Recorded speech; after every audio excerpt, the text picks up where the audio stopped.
Good morning. It's Weezy FS1.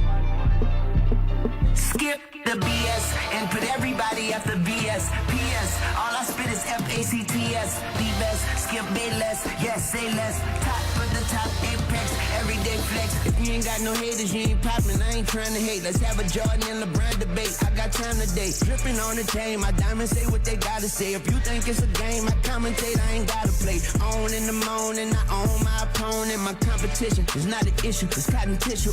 Unconventional, controversial, convoluted, unconditional, undeterred and undisputed.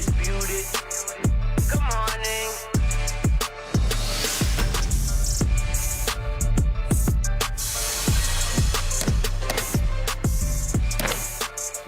Good morning.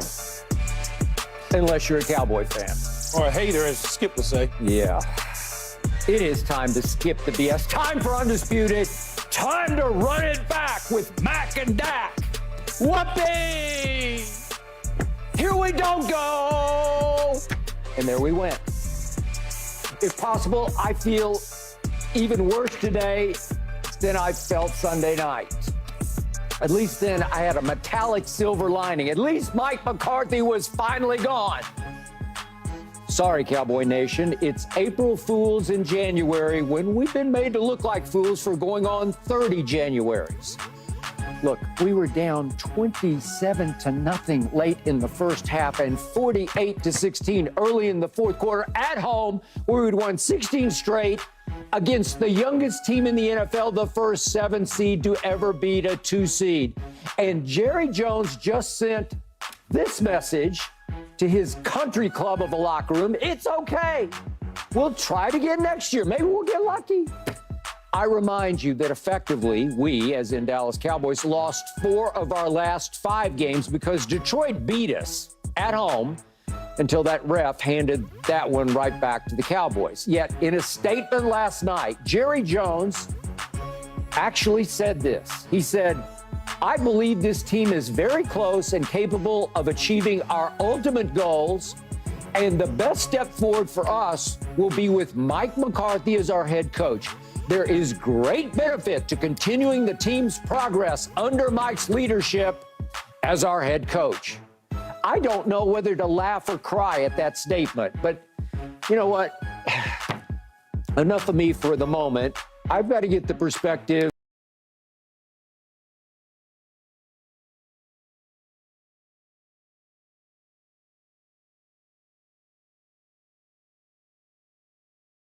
of a man who actually played for the Dallas Cowboys, a man who knows Jerry very well, and I know him maybe all too well. I'm talking about the former number 19. I'm talking about Keyshawn Johnson. Mr. Johnson, what is your reaction to all of the above, please? I'm fine with it. I'm okay with it. I understand you are looking for instant success. The microwave society that we live in, you have zero How about patience. 28 years of impatience, right? Okay. Well, look, in that 28 years you mentioned, Skip, you would have gone another 6, 7, 8, 9, 10 years if you make a coaching change and it does not go the way you want it to. So you love the misery because you don't know how hard it is to win 36 games in 3 years. Clearly you don't. Well, I do. Clearly you do not, because here you are, as I told you, Richard and Michael, all of a sudden you want him gone. He's got to go. They should have fired him on the tarmac. All that. No. You take a step back. You process the situation. Then you make a decision, intelligent decision, on what makes the best, the most, and the best for your team. What makes the most sense? What's the best thing for the team? That's what you have to do. And Jerry Jones, Steven, and the brass in the front office sat back. They watched the film. They looked at the tape. They met. They communicated. And they said, this is the best for our team moving forward. Obviously, there needs to be cleanup in certain situations. Penalties clearly needs to be cleaned up. They led the NFL in penalties. That's why you need to clean that up. Yeah. Clock management needs to be cleaned up. Late game situations, both on defense and offense, need to be cleaned up. All of that is fixable. Okay, now the question is, where does Dan Quinn sit in all this equation of a new head coach? I mean, a possibility of him becoming a new head coach. Does Jerry Jones say, I'm not going to start, because if you start a new defensive coordinator, you're going to have some bumps and bruises along the way. Check San Francisco 49ers, DeMeco Ryans, part of the staff, seamless transition from Robert Saleh, but the moment that they went outside the building to Steve Wilkes, they had to bring him from upstairs to downstairs to get things turned around, so there were some bumps along the way. If Dan Quinn all of a sudden takes one of these jobs that's available to him, now maybe you bring somebody in from the outside, because I don't know I don't know the staff off the top of my head that would take over immediately. And maybe Al Harris would be. Maybe Al Harris. I'm assuming, I don't know, but let's assume it's Al Harris. Maybe the road is bumpy a little bit early on, but maybe it's not, because he hadn't been a defensive coordinator in the past. We assume that may be the case. But if they bring somebody from the outside in, because I'm sure Dan Quinn would love for Al Harris to go with him to whether it's Seattle or Washington or wherever he's interviewing to be his defensive coordinator, okay, which is not a lateral move, but a move that moves him up, gives him an opportunity, even if Dan Quinn is calling the defense. So you say, oh, my God, Jerry wasn't thinking, he wants us to stay the same. Keyshawn, you want us to be the same because you can poke fun at us? No, that is true. It's the right move. How about this, though, Skip? Because you don't think, in my opinion, when it comes to these sort of things, because your emotions are so driven to the Dallas Cowboys. What if Bill Belichick did not want the job? Simply just didn't want it. I didn't really want Bill Belichick. That's fine. Okay. I'd take Jim Harbaugh in a heartbeat. But the rest of Cowboy Nation were looking at Bill Belichick. Okay? Then you say you want Harbaugh. Harbaugh this, Harbaugh that, Harbaugh this. As I told you yesterday, the day before, what makes you think that Jim Harbaugh is any better than Mike McCarthy at the head coaching position? Don't get caught up in a national championship in college football. Don't get caught up in what he did 10 years ago for the San Francisco 49ers. For 3 straight years. That's fine. Mike McCarthy has given you 36 games in the winning column in 3 years. He also won a Super Bowl, even though it was quite some time ago. 14 years ago. He understands how to win, though. Yep. Skip, that's the thing.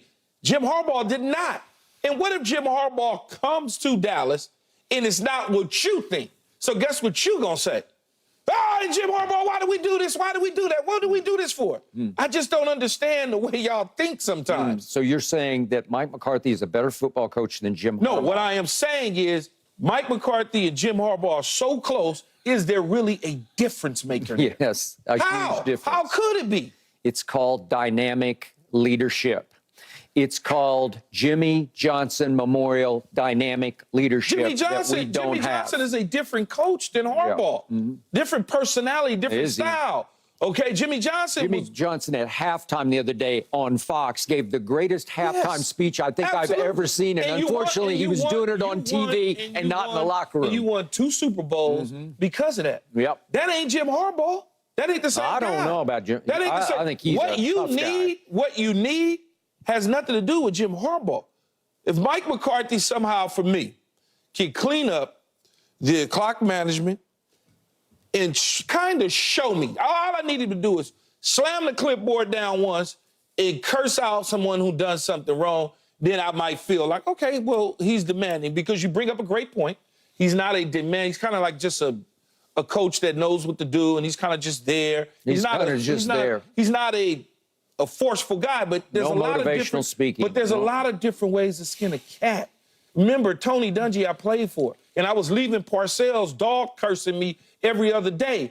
And then when I got to Dungy and I did something wrong, and Tony said, hey, Tony would go, hey, we'll figure it out. Everything will be okay. And I'm like, okay, because it's different. It's different ways to get and then that the next year across. You started getting dog cussed again. Well, no. It wasn't dog cuss. It was, well, it's a whole nother conversation here. It wasn't dog cuss, because if you dog cussed me with that guy, it would have been a different situation. You might have some issues. Yeah, I would have been Latrell Sprewell. I understand. Okay, so we're talking about John Gruden. Go ahead. Yeah, but in this situation with Mike McCarthy, you got a good coach and a good quarterback, man.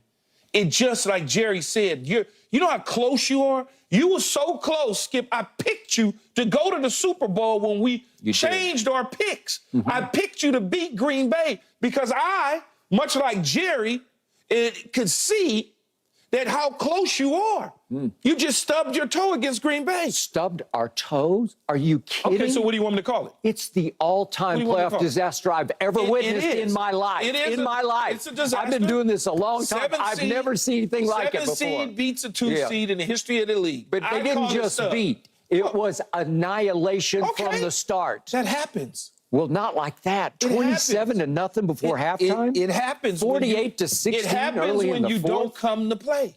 All right. Well, you don't come to play because I saw him not come to play 2 years ago at home against San Francisco. I saw him not ready to play on offense a year ago at San Francisco when Dak threw 2 second-quarter interceptions. I've seen it again and again and again. So here's the point. You said you have a good coach and a good quarterback. No, we have a pretty good coach and a pretty good quarterback, and we're America's team.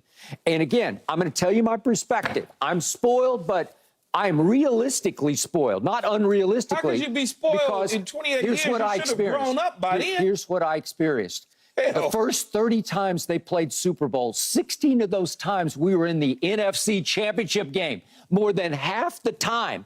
I grew up through all that. I know Roger Staubach. I covered him. I know him inside and out. Okay. I know Troy Aikman really, really well. I know what they are. And by the way, Roger Staubach was 11-6 in the postseason, and Troy was 11-4 in the postseason. So I lived through all that.